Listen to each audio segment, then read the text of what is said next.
The Poem of the Man God, the second year of the public life.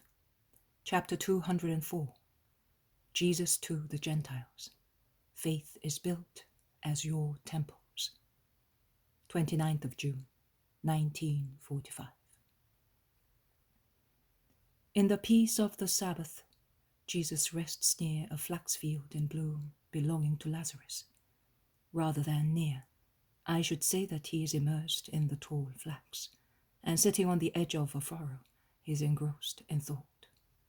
Only an odd, silent butterfly flutters near him, or a lizard rustles nearby, looking at him with its jet black eyes, raising its little triangular head with its light, throbbing throat. There is nothing else. In the late afternoon, also the least sigh of wind has become silent among the tall stalks. From far away, perhaps from Lazarus's garden, the song of a woman can be heard, and the joyful shouting of the boy who is playing with someone. Then, 1, 2, 3, voices call. "Master, Jesus!" Jesus rouses himself and stands up. Although the fully grown flax is very tall, Jesus emerges a good height above the blue-green sea. "There he is, John," shouts the zealot. And John in turn calls, "Mother, the Master is here, in the flax field." And while Jesus approaches the path leading to the houses, Mary arrives. "What do you want, Mother?" "My son, some Gentiles have come with some ladies. They say that they heard from Johanna that you were here. They also said that they have been waiting for you all these past days near the Antonia." "Ah, I know. I will come at once. Where are they?" "At Lazarus's house in his garden. He is loved by the Romans and does not feel the repugnance towards them that we do. He let them go into the large garden with their carts so that no one would be scandalized." "All right, Mother. They are Roman soldiers and ladies, I know." "And what do they want from you?" "What many Israel do not want: light." "But how and what do they believe you are? God, perhaps?" "Yes, in their way of thinking. It is easier for them to accept the idea of the incarnation of a God in mortal flesh than it is for us." "So they believe in your faith?" "Not yet, Mother. I must destroy theirs first. For the time being, they consider me a wise man, a philosopher, as they say. But both their desire to become acquainted with philosophical doctrines and their inclination to believe the incarnation of a God as possible are of great help to me in leading them to the true faith. Believe me, they are more ingenious in their way of thinking than many Israelites." "But are they sincere? It is rumored that the Baptist—" "No.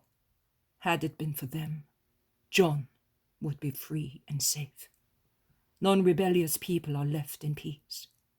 On the contrary, I can assure you that for them to be a prophet, they say a philosopher because the loftiness of supernatural wisdom is still philosophy to them, is a guarantee of respect. Do not worry, Mother.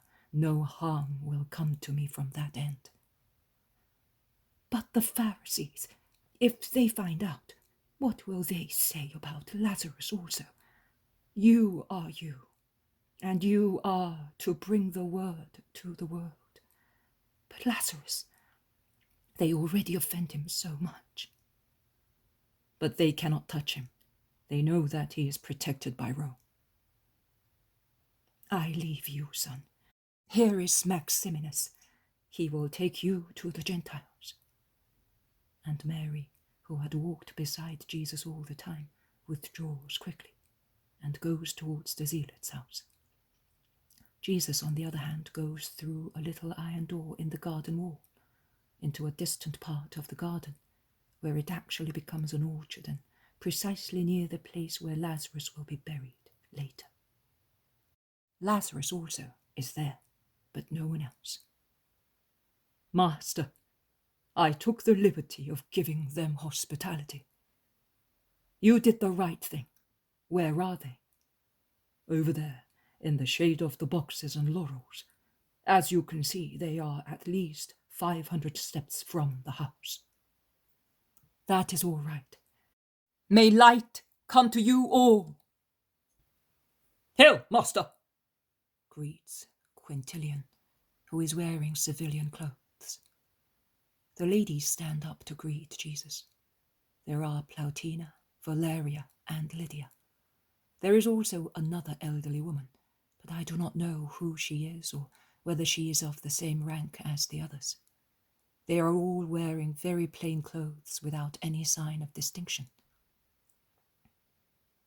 We were anxious to hear you, but you never came. I was on duty when you arrived, but I never saw you. Neither have I seen at the gate of the fish a soldier who was a friend of mine. His name was Alexander. Alexander? I am not sure whether he is the one I am thinking of. I know that some time ago, in order to calm the Jews, we had to remove a soldier who was guilty of speaking to you. He is now at Antioch, but perhaps he will come here again. How boring they are. They want to rule even now that they are subject. One has to be clever to avoid greater trouble. They make life difficult for us, believe me. But you are good and wise. Will you speak to us? I may be leaving Palestine soon, and I would like to have something to remind me of you. Yes, I will speak to you. I never disappoint anyone. What do you wish to know? Quintilian looks at the ladies inquisitively. Whatever you wish, master, says Valeria. Plautina stands up again and says, I have been thinking a lot. There is so much I would like to know. Everything. To be able to judge. But if I may ask, I would like to know how can a faith, yours, for instance, be built on a ground which you said is devoid of true faith. You said that our beliefs are vain. So we have nothing. How can we achieve something? I will take as an example something that you have. Your temples, your really beautiful sacred buildings, the only imperfection of which is that they are dedicated to nothing, can teach you how one can achieve faith and where to place it. Watch. Where are they built? Which place, if at all possible, is chosen for them? How are they built? The place is generally spacious, open, and elevated. And when it is not spacious and open, it is made so by demolishing what encumbers and obstructs it. If it is not elevated, they increase its height by means of a stereobate, more elevated than the normal 3 steps employed for temples placed on a natural elevation. They are generally surrounded by a sacred enclosure, formed by colonnades and porches, inside which are enclosed the trees sacred to the gods, fountains and altars, statues and stelae, and are usually preceded by a propylaeum, beyond which is the altar, where prayers to the deity are said. In front of it, there is the place for the sacrifice, because the sacrifice precedes the prayer. Very often, and particularly in the more magnificent ones, a peristyle encircles them with a garland of precious marbles. Inside, there is the front vestibule, outside or inside the peristyle, the cell of the deity, and the rear vestibule. Marbles, statues, pediments, acroteria, and gables, all polished, precious and decorated, make the temple a most noble building, also for the coarsest sight, is it not so? Yes, it is, master. You have seen and studied them very well. confirms Plautina, praising Jesus. But we know that he never left Palestine, exclaims Quintilian. I never left Palestine to go to Rome or Athens, but I am acquainted with Greek and Roman architecture, and I was present when the genius of man decorated the Parthenon, because I am wherever there is life or a manifestation of life.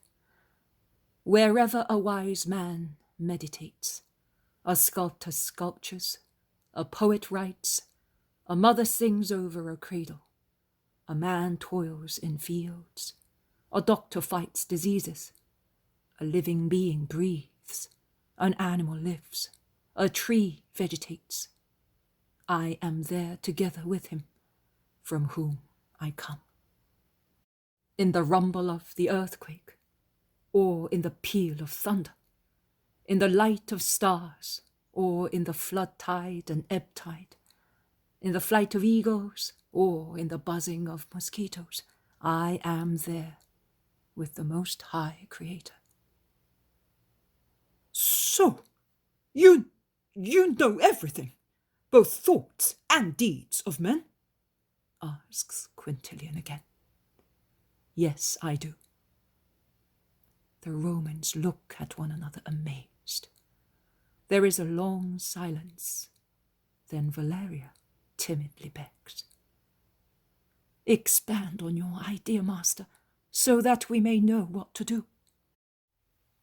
Yes, faith is built as they build the temples of which you are so proud.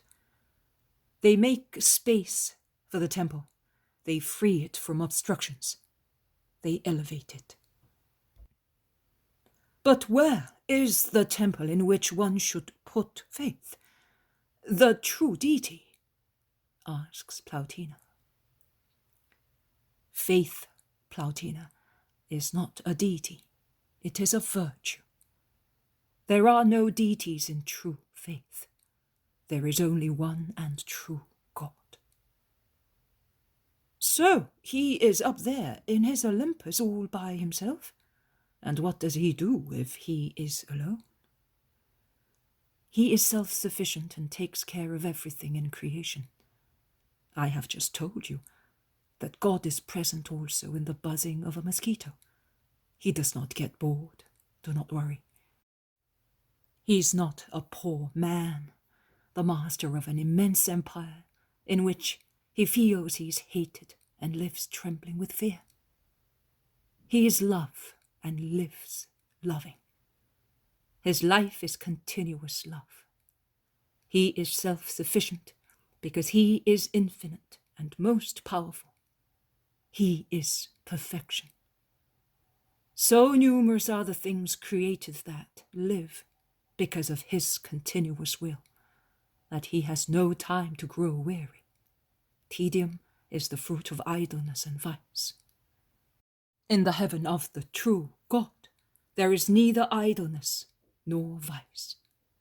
Soon, in addition to angels which now serve him, he will have a great crowd of just people rejoicing in him, and the crowd will grow greater and greater with the future believers in the true God.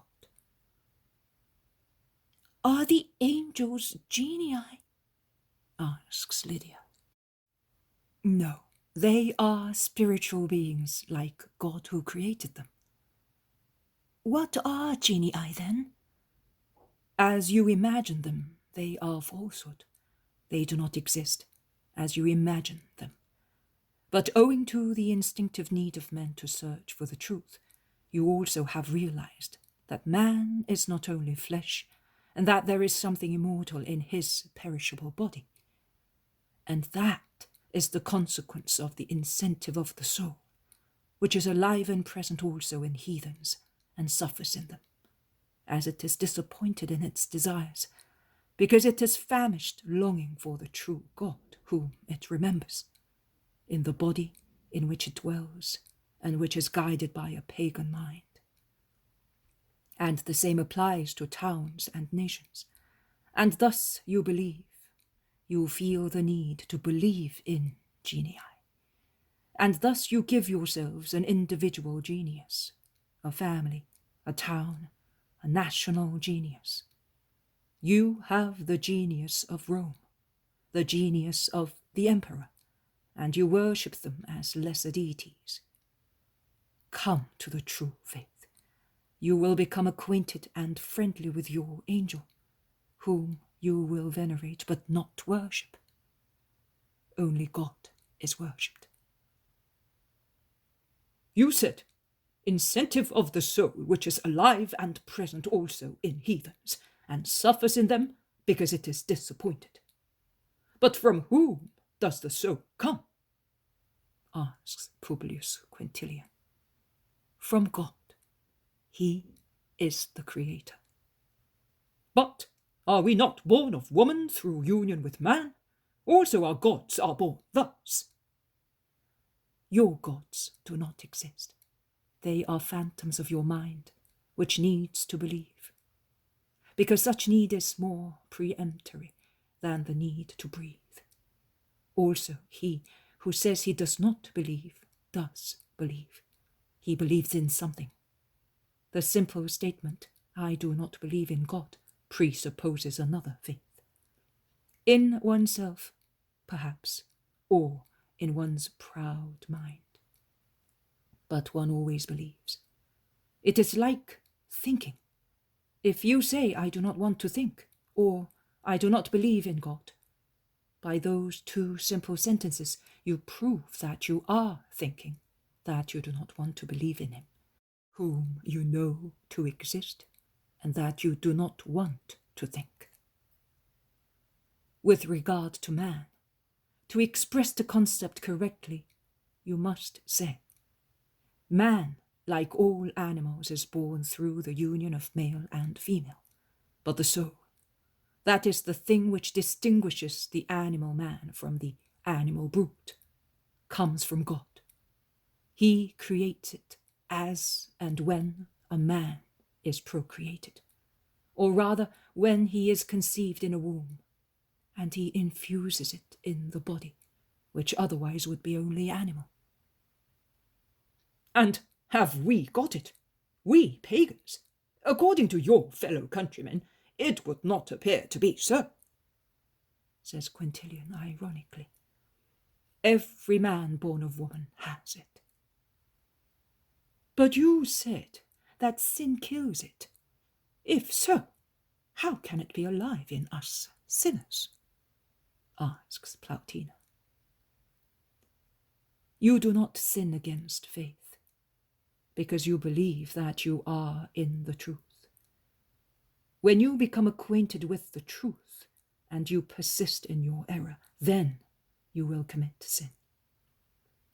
Likewise, many things which are sinful for Israelites are not so for you, because no divine law forbids you. One sins when one consciously rebels against the order given by God, and says, I know that what I am doing is wrong, but I want to do it just the same. God is just.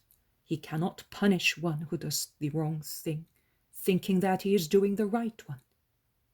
He punishes those who, being able to tell good from evil, choose the latter and persist in it. So, we have a soul, and it is alive and present in us. Yes, it is so. And it suffers. Do you really think that it remembers God? We do not remember the womb that bore us. We could not tell what its inside was like. If I have understood you correctly, the soul is spiritually born of God. Can it possibly remember him if our body does not even remember the long time it was in a womb? The soul is not material, Plautina. An embryo is. In fact, the soul is infused when the fetus is already formed. The soul is, like Claude, eternal and spiritual. It is eternal from the moment it is created, whereas God is the most perfect eternal being, and thus has no beginning in time and and will have no end. The soul, the lucid, intelligent, spiritual work of God, does remember. And it suffers because it longs for God, the true God, from whom it comes. And it hungers for God. That is why it spurs the torpid body to endeavor to approach God. So we have a soul, as those whom you call the just people of your nation have. Exactly the same? No, Plautina, it depends on what you mean. If you mean according to its origin and nature, it is exactly the same as the souls of our saints. But if you refer to its formation, then I say that it is different. And if you mean according to the perfection reached before death, then it may be completely different. But that does not apply only to you heathens. Also, a son of our people can be completely different from a saint in future life. A soul is subjected to 3 phases. The first is creation. The second, a new creation. The third is perfection. The first is common to all men. The second is peculiar to just people who through their will elevate their souls to a more complete revival, joining their good deeds to the perfection of God's work, whereby their souls are spiritually more perfect and form a connection link between the first and third ones. The third is peculiar to the blessed souls, or saints, if you prefer so, who have exceeded by 1,000 degrees the initial stage of their souls, a stage suitable to man, and have transformed them into something suitable to rest in God.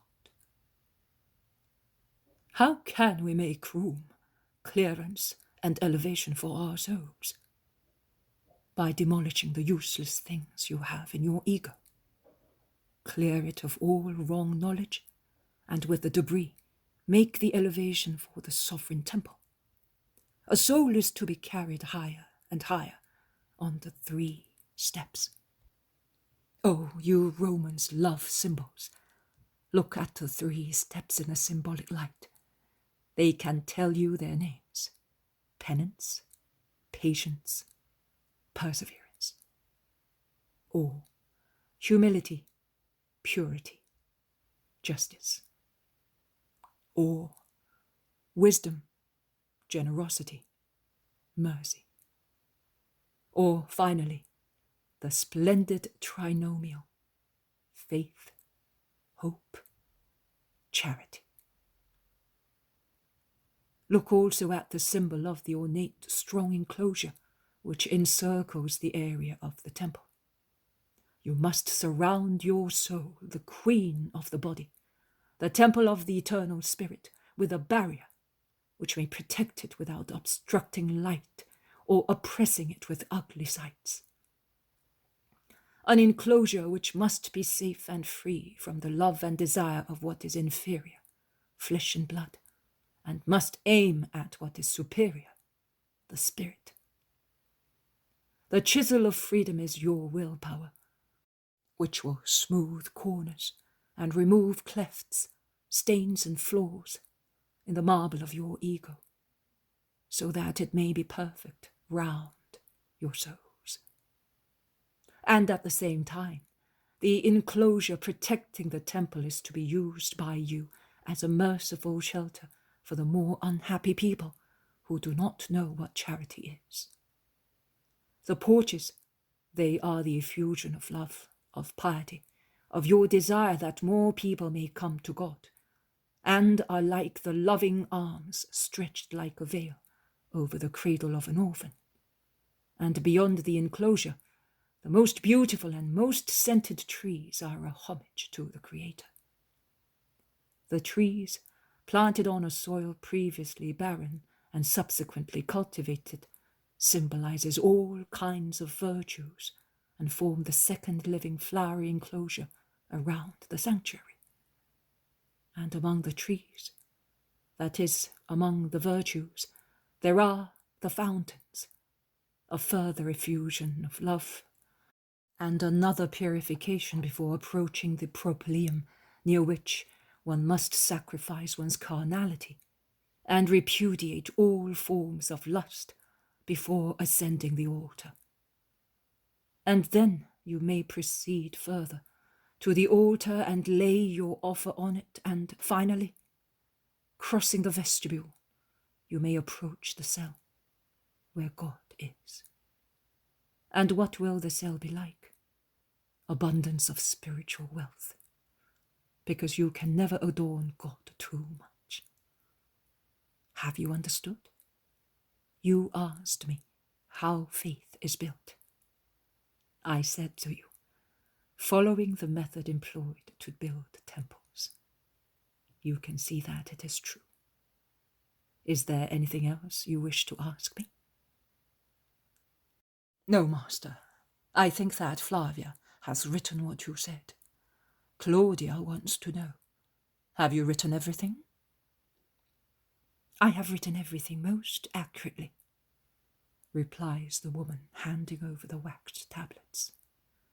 The wax will last, and it will be possible to read them. It is wax. It is easily cancelled. Write everything in your hearts. It will never cancel. Master, they are encumbered with vain temples. We are throwing your words against them to demolish them, but it is a long task, says Plautina, sighing, and she concludes, remember us in your heaven. You may rest assured that I will. I leave you. I want you to know that your visit has been very dear to me. Goodbye, Publius Quintilian. Remember Jesus of Nazareth. The ladies say goodbye and are the first to go away. Then Quintilian, who is somewhat pensive, leaves. Jesus watches them go away with Maximinus, who leads them back to their wagons. What are you thinking of, Master? Asks Lazarus. That there are many unhappy people in the world, and I am one of them. Why, my dear friend? Because everybody comes to you except Mary. Is she the greatest ruin? Jesus looks at him and smiles. You are smiling. Are you not sorry that Mary cannot be converted? Are you not sorry that I am suffering? Martha has done nothing but weep since Monday evening. Who was that woman? Don't you know that for the whole day we hoped it was she? I am smiling because you are an impatient child. And I am smiling because I think that you are wasting energy and tears. Had it been she, I would have rushed to tell you. So it was not she. Oh, Lazarus. You are right, patience, still patience. Master, here are the jewels that you gave me to sell. They have become money for the poor. They were beautiful, ladies' jewels. They belonged to that woman. I thought so. Ah, had they been Mary's. But she... I am losing hope, my Lord. Jesus embraces him without speaking for a little while. He then says, please do not mention those jewels to anybody. She must disappear without being admired or desired any longer, like a cloud driven elsewhere by the wind, without leaving any trace in the blue sky. You may be sure, Master. And in exchange, bring me Mary. Ah, unhappy Mary. Peace be with you, Lazarus. I will keep my promise. Footnote number 1. Jesus' intent in speaking to the Roman ladies is not to specify the moment of the infusion of the soul into a body, but to prove the existence of the soul, its spiritual nature and divine origin, as opposed to the material nature and human origin of the body, and to clarify that it states that the soul is infused into the embryo when the latter is sufficiently formed to receive the soul. That, lucid and intelligent as it is, has flashes of remembrance of its origin from God, before being infused into a body.